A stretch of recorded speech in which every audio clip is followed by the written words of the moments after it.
For me, I had always had a job in a bar or a restaurant from being around 13. And I knew if I did go to university in the traditional route that I would prioritise a job over my education, which wouldn't be the greatest thing for me in entering the sector.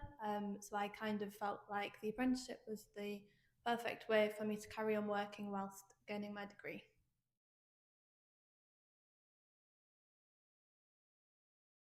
I think the main benefit, aside from accessing the sector and having a job straight out of uni, I think the main benefit was access to mentors and that support network around you, being able to work within the sector, work amongst people who are really experienced, who you can ask questions to. They almost want to give you the knowledge all the time, so you kind of absorb everything from everyone, from soft skills to the technical knowledge. And you also build those networks ready for your next role post apprenticeship. But I think the mentor aspect was, for me, one of the most important things around being within the sector, and one of the biggest advantages of the apprenticeship, especially in the mRNA field, compared to going to uni in the traditional route.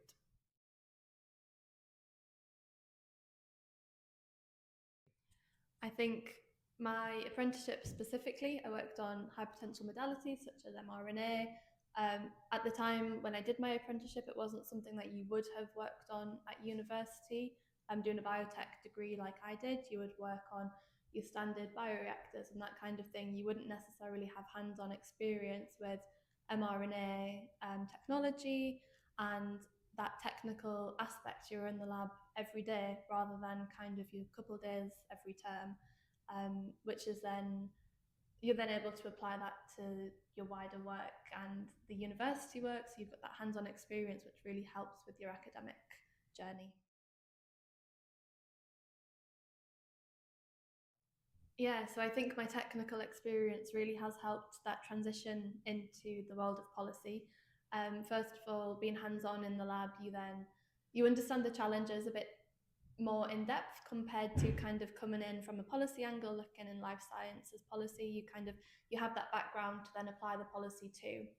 I also think the apprenticeship gave me a really good network. So moving into the policy world where stakeholders are so important, I already knew a lot of the stakeholders which were going to be relevant to my job in medicine manufacturing policy.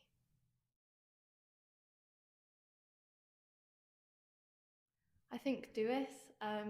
It gives you so much more opportunity in my experience compared to what a standard university route would do. I think it is different for everyone. If the standard university route is what you want to do, then you should also do that.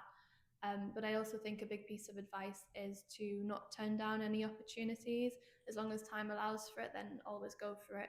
Try everything that you can, get as much experience as possible ready to set yourself up for your job post apprenticeship.